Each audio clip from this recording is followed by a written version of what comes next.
gotta say, what the fuck? I don't think you understand. Nothing's gonna happen to us. We're juvenile.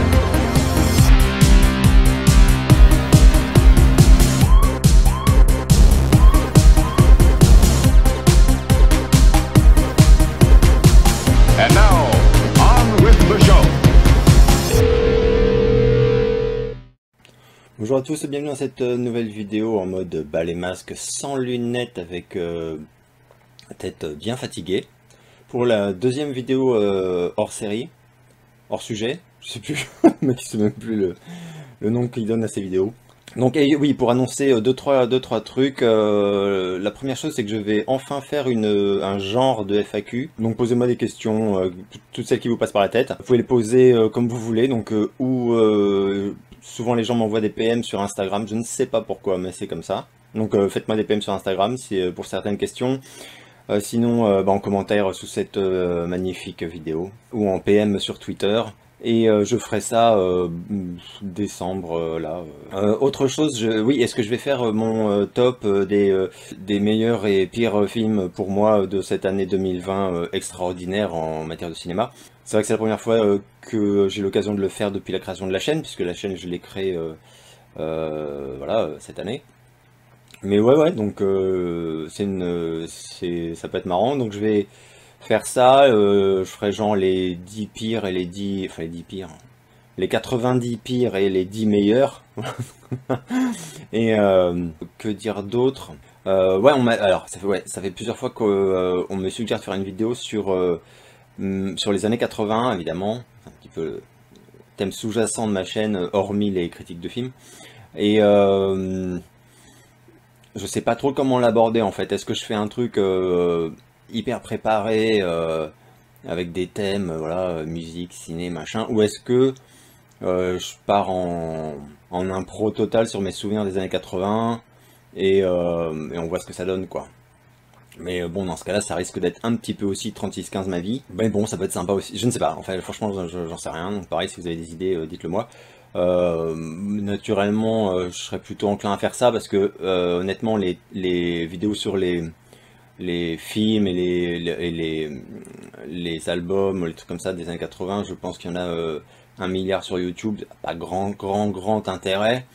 L'intérêt, c'est plutôt éventuellement d'avoir le regard d'une personne elle-même avec son vécu à elle, ses souvenirs perso, ses relations personnelles avec cette époque, enfin tout ça. Et aussi peut-être essayer de comprendre pourquoi ce qu'on a cru être un revival, on va dire début des années 2000 à peu près, ne s'est plus jamais arrêté.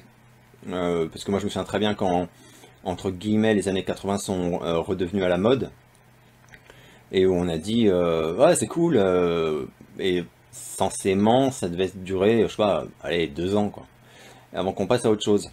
Et ça fait donc plus de 20 ans que ça dure, et c'est pas du tout enclin à s'éteindre quoi.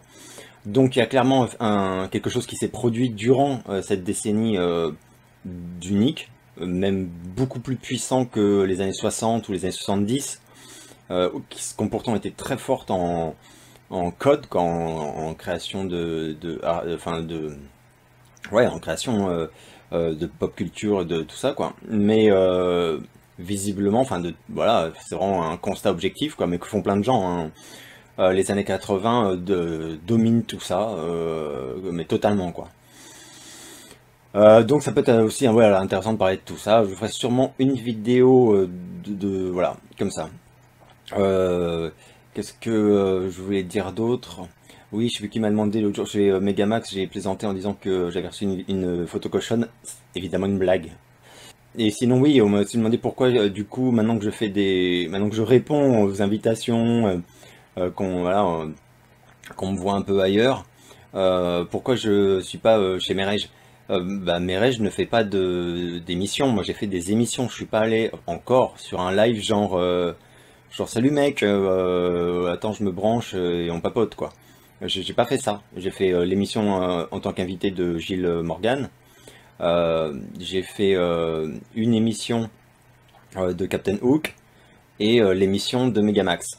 Donc pour moi c'est déjà énormissime, mais ce sont des, entre guillemets, des émissions de YouTube. C'est pas un mec qui ouvre un live à 4 heures du mat et voilà, et où tu te ramènes pour blablater de tout comme avec un pote, quoi. Ça je l'ai pas fait, quoi, encore. Donc voilà. Donc mais c'est pas du tout, voilà, ça va forcément arriver si l'occasion se présente et qu'il le propose, tout ça. Mais après,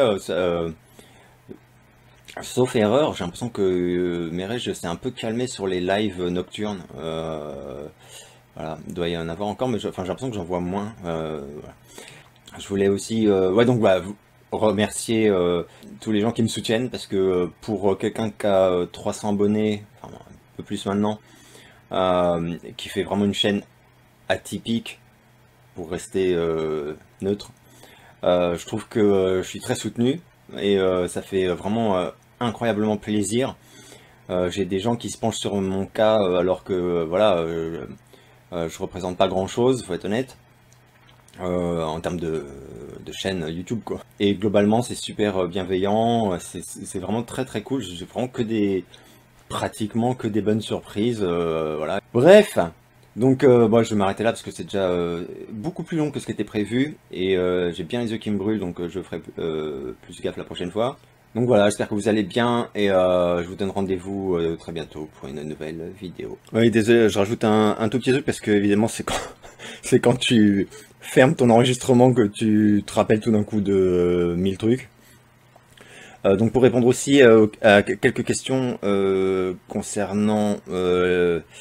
il y en avait une qui revient de temps en temps depuis quelques semaines sur pourquoi tu ne parles pas de ta musique, voilà, sur ta chaîne. Bah, c'est un choix en fait. Quand j'ai lancé la chaîne, j'ai décidé de ne pas prévenir les fans de mon projet musical. Donc j'en ai parlé sur aucun réseau de ma musique, quoi.